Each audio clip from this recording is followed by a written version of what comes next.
Le docteur Abdoussar a démissionné de son poste de directeur de l'hôpital Magatte Lô de Linguère. Selon lui, la garde était bien assurée au moment de l'incendie à l'unité de néonatologie de l'hôpital. Par mesure conservatoire, l'agent en question a été suspendu. Quant à lui, il démissionne selon lui pour ne pas gêner le président de la République. Le docteur Abdoussar est interrogé par Mamadou Moustapha Ndiaye et Omar Ka. Nous ne pouvons pas dire ce qui s'est passé. Nous ne pouvons que dire les conséquences relatives à cet incendie qui, malheureusement, jusqu'au moment où l'on parle, on ne parvient pas à déterminer effectivement les véritables causes de cet incendie. Je confirme cette information que le personnel de garde est suspendu, bien entendu. Je le confirme. C'est un seul agent qui est à ma disposition, son contrat est suspendu. Pour les deux autres agents, c'est des agents du ministère de la Santé et de l'Action sociale. On est en train d'attendre. Je n'ai pas encore cette information pour le moment. Décret présidentiel 2015, numéro 2015-204 du 4 février 2015, portant nomination de Dr Abdoussar en qualité de directeur de l'établissement public de santé de niveau 1 de Linguère. Le président de la République, son Excellence, M. Macky Sall, a fait confiance à notre modeste personne pour diriger cet établissement depuis février 2015, soit aujourd'hui 6 ans, 2 mois. 6 ans, 2 mois dont nous ne dirons pas effectivement qu'il n'y avait pas quelque chose qui a été mal fait. Mais nous disons, tout le monde le dit, que beaucoup de choses ont été bien faites à ce niveau. Et jusqu'à ce que le samedi dernier, un accident malheureux, dont, je le dis, nous n'avons pas maîtrise jusqu'ici de ce qui s'est passé réellement. Il y a eu beaucoup de spéculations. Et pour mettre à l'aise aussi bien le président de la République, le ministre de la Santé et de l'Action sociale, le personnel de cet hôpital, ainsi que toute ma famille et moi-même, je déclare ma démission au poste de directeur de l'établissement public de santé Magatte Lô à compter de ce jour. L'autre grand titre de cette édition, la famille de Abdulkader Johnson conteste le certificat de genre de mort. L'élève adjudant, vous le savez, est décédé à l'hôpital principal après 4 jours à l'école de police. Les certificats de genre de mort évoquent une mort naturelle. Le père conteste vigoureusement. La famille a refusé d'ailleurs de récupérer la dépouille. Voyons tout cela avec Pape Farning et Amadouba. Sous le sceau de ma foi, sous le sceau de mon serment d'officier de police judiciaire. D'accord ? C'est un père, toujours sous le choc, qui, malgré tout, veut la vérité sur les circonstances de la mort de son fils en formation à l'école de police. Il revient sur les derniers instants d'Abdulkader Johnson. Il m'a dit, quoi. Il allaitait. C'est comme ça qu'il m'a demandé. Et puis il m'a dit que papa, il s'est mis là. Écoutez, là. Rien ne bouge, il me dit, je ne sens plus rien. C'était pour me dire que son corps ne fonctionne. Il me dit que il ne sent plus rien dans son corps. Rasoul Johnson doute de l'authenticité du certificat de genre de mort. Mort accidentelle. À la mort suspecte, nous sommes arrivés à une conclusion mort naturelle. Mort naturelle, avec maladie chronique, respiratoire, machin, nangam. Et pire, sinon, un document non signé. Le défunt élève policier n'est pas encore inhumé, son père refusant de récupérer la dépouille. Et j'ai vu des choses que certains n'ont pas vues. Et je pèse mes mots.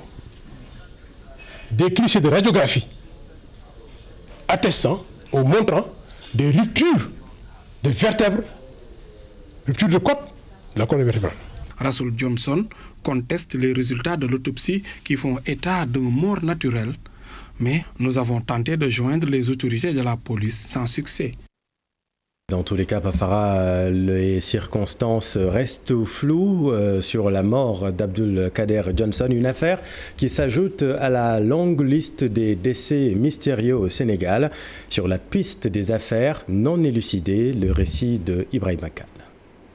Alors que l'autopsie conclut une mort naturelle, le père de la victime persiste et signe. Abdelkader Johnson ne souffrait d'aucune pathologie quand il intégrait la police, contrairement aux conclusions du médecin légiste qui parle d'une défaillance multiviscérale sur terrain de cardiopathie ischémique et d'hépatopathie chronique. Vrai ou faux? Difficile d'y répondre. Mais le père de la victime, lui, exige toute la lumière sur les circonstances de la mort de son fils. Il a commis un pool d'avocats à cet effet et n'exclut pas de solliciter une contre-expertise. Pour la famille de la victime, mais également pour l'opinion, cette affaire doit être élucidée dans la plus grande transparence pour qu'elle ne vienne pas s'ajouter aux nombreux décès mystérieux notés dans le pays.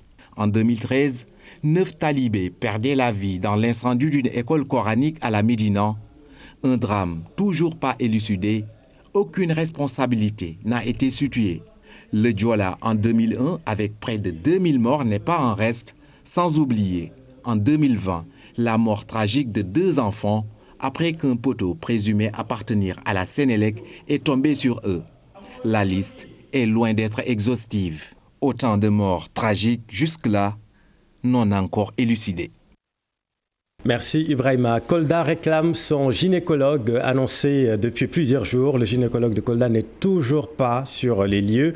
Une situation que déplorent les populations. Le nouveau gynécologue a été affecté par le ministère de la Santé et de l'Action sociale, mais celui-ci traîne les pieds.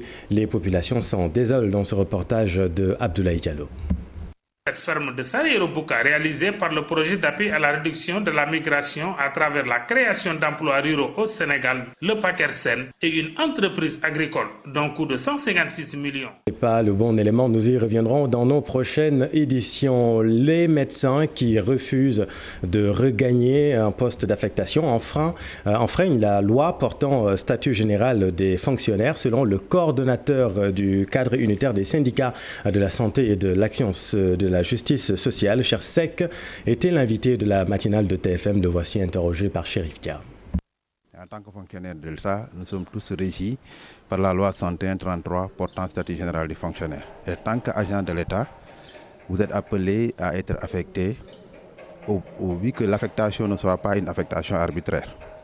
L'autre volet, ce qui nous régit, c'est le statut particulier du cadre des fonctionnaires de la santé et de l'action sociale, du décret 77-887.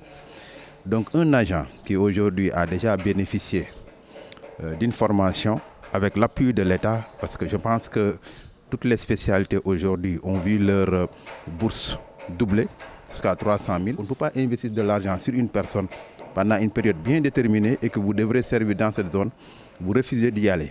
Ce qui est plus grave est que certaines personnes ont fait leur prise de service, ils sont venus ici à Dakar, ils continuaient à percevoir le salaire. Je vous dis, des choses plus graves se passent dans nos structures. Actuellement, vous allez dans les hôpitaux de Dakar à partir de 18h, vous ne verrez pas de médecins seniors. Et petite précision concernant la mort de l'élève adjudant Abdelkader Johnson, la police promet de réagir dans les prochaines heures. Restons dans le domaine de la santé. Plus de 3 millions d'appels reçus par le SAMU national en 2020. C'est un effet de la pandémie, informe le directeur du SAMU national. Le nouveau siège du SAMU a été inauguré ce matin par le ministre de la Santé et de l'Action sociale. Abdoulaye Diouf Sarr renseigne que le Sénégal se donnera tous les moyens pour répondre efficacement aux urgences. Mamadou Fall et Mohamed Dieng. La gestion des urgences, une priorité pour l'État du Sénégal. L'inauguration d'un bâtiment flambant neuf, on sait de l'hôpital Fann, fait partie des réponses apportées par le Sénégal à cette problématique. Un nouveau siège du SAMU national et du centre de simulation médicale en soins et gestes d'urgence constitue un salut national. Sa mission principale est notamment d'assurer aux malades blessés les soins d'urgence appropriés par le biais d'une régulation médicale spécialisée et de coordonner les soins en cas de catastrophe. L'apport du SAMU national dans la gestion de la Covid-19 a été déterminant. Sans les interventions du SAMU national, certainement, le bilan humain de la Covid-19 serait plus lourd, avec un nombre de décès certainement plus important.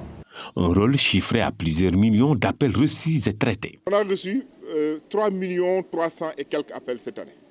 Parmi ces appels, plus de 2 millions 700 à 800 étaient des appels décrochés. D'autres sièges seront bientôt inaugurés dans certaines régions du Sénégal grâce à la coopération sénégalo-luxembourgeoise qui d'ailleurs permet au Sénégal de réceptionner plusieurs ambulances.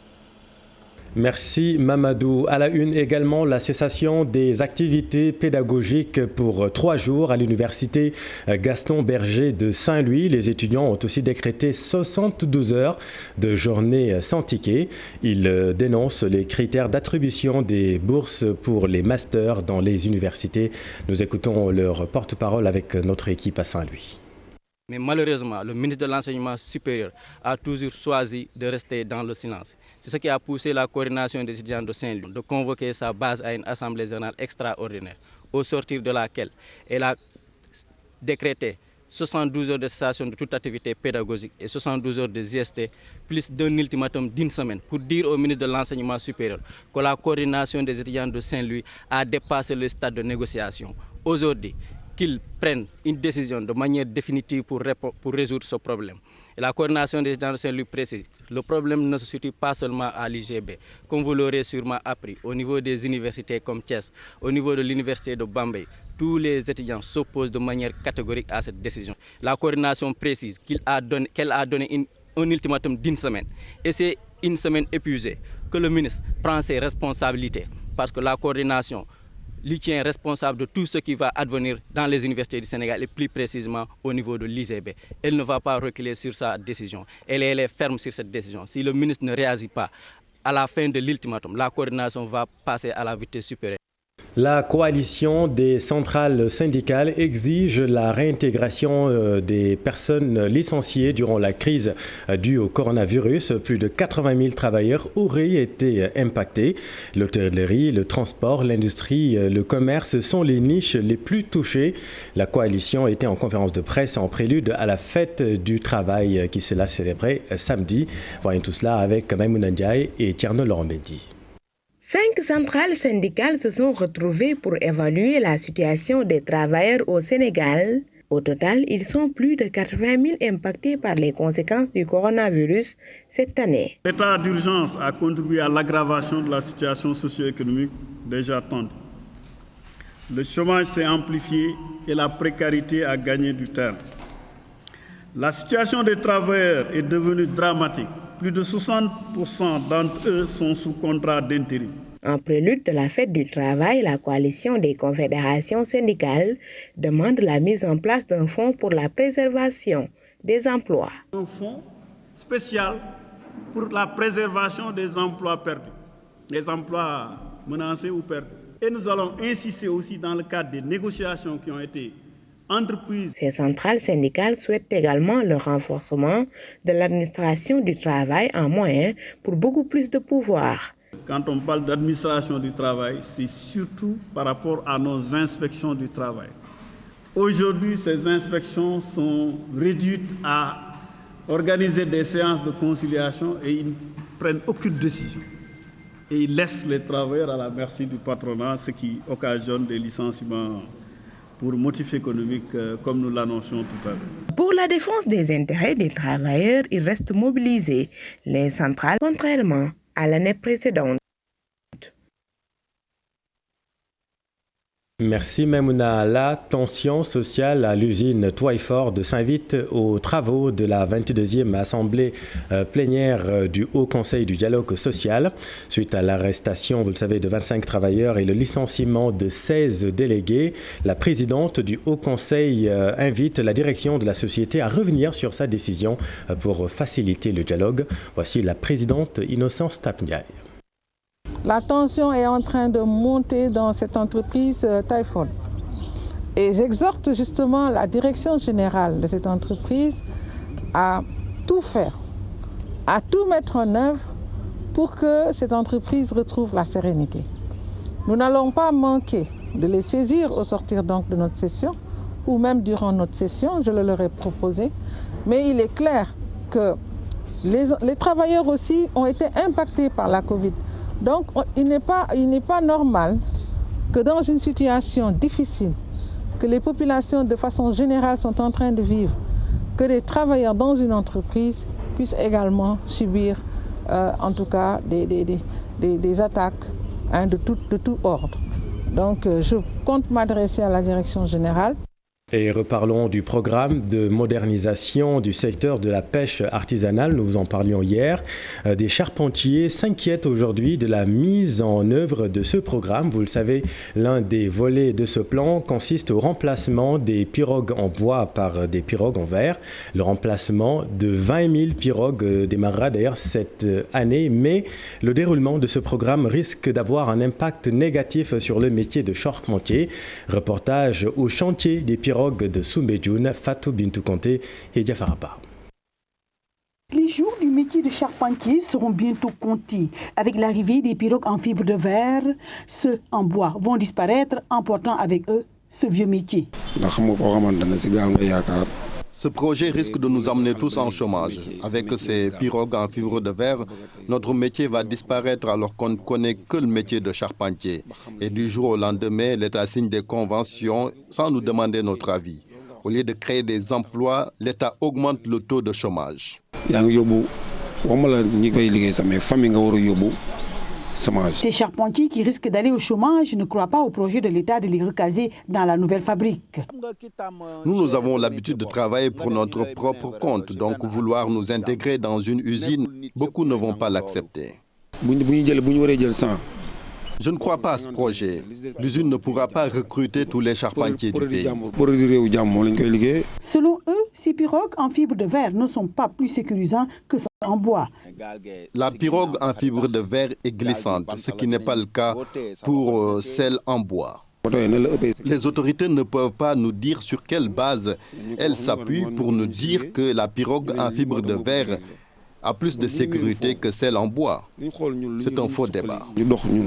Avec 20 000 pirogues qui vont être remplacées dans le cadre de la modernisation de la pêche artisanale, ce projet de 80 milliards commence déjà à graisser des dents.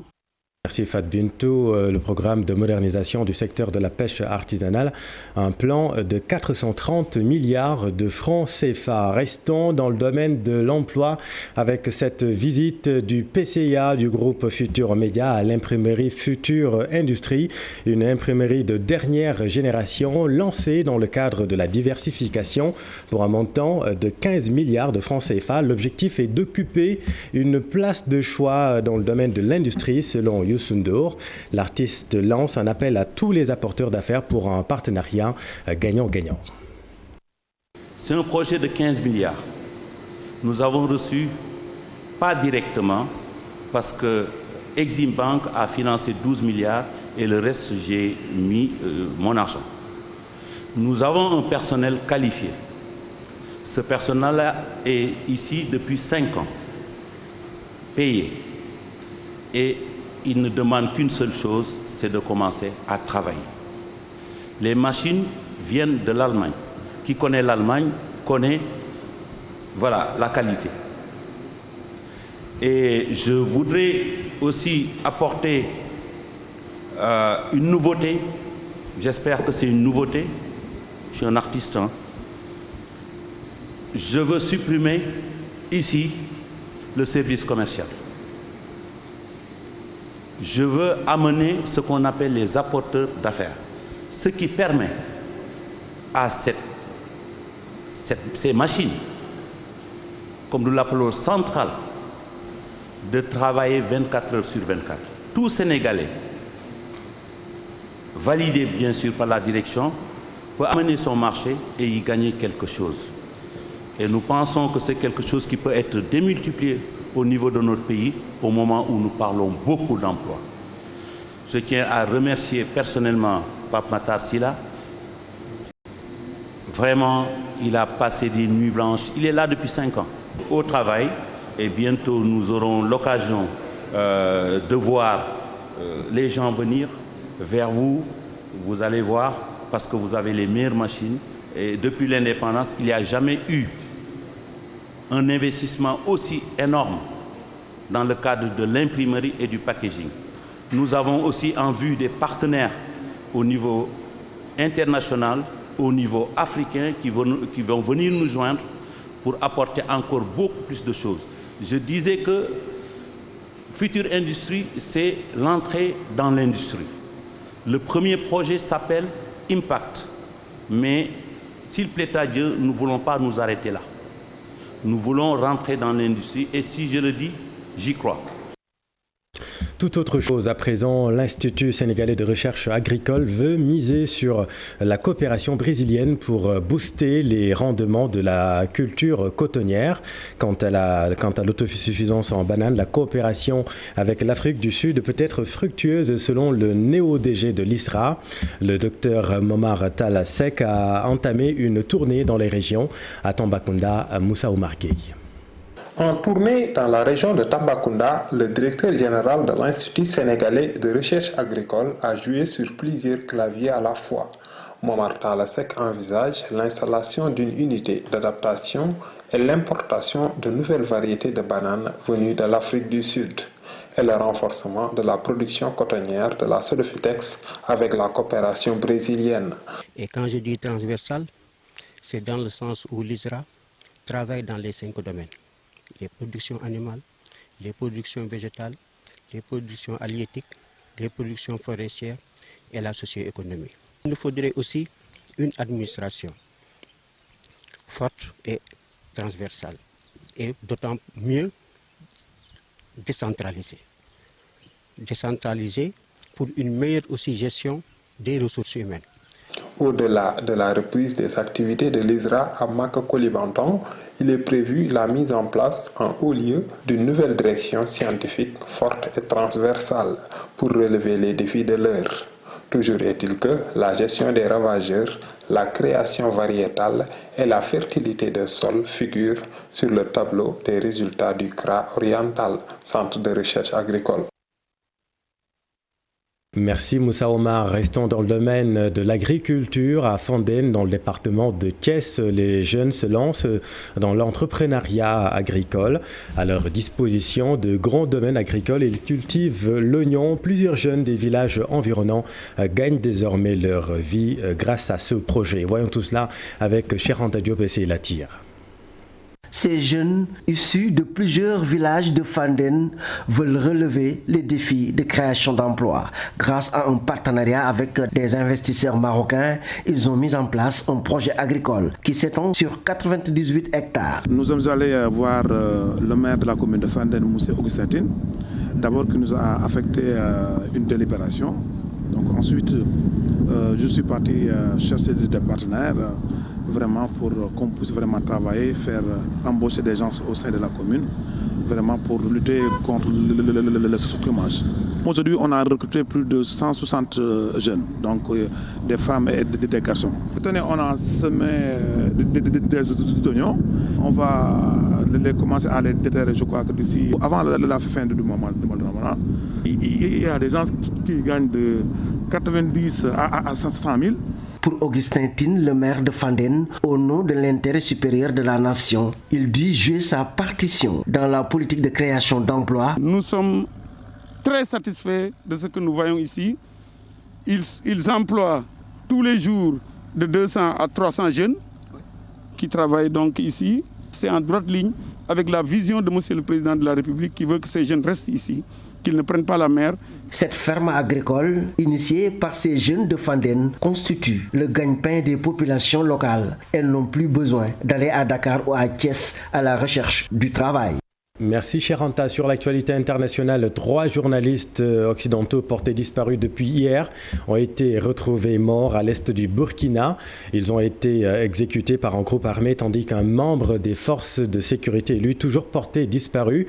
Notre envoyé spécial Barkaba a fait le point sur cette attaque qui intervient dans un contexte particulier dans le Sahel. Barkaba. Effectivement, l'attaque s'est produite hier dans la zone de Pama, à l'est du Burkina Faso, où on a retrouvé les corps de 3 journalistes occidentaux qui étaient portés disparus depuis hier, avec une 4e personne qui appartiendrait aux forces de sécurité burkinabé et qui est toujours portée disparue. Cette attaque survient dans une zone classée à risque qui est une réserve où apparemment ces journalistes qui travaillent pour une ONG spécialisée dans la faune étaient partis en reportage avec une équipe de garde-chasse lorsqu'ils ont été victimes d'un groupe armé non encore identifiés dans la mesure où cette attaque n'a pas encore été officiellement revendiquée. Évidemment, c'est une attaque qui survient dans un contexte très particulier avec la situation au Tchad qu'on a noté avec la disparition d'Idriss Déby. Cela accroît un peu les inquiétudes parce que le Burkina Faso fait partie de l'épicentre de la crise sahélienne.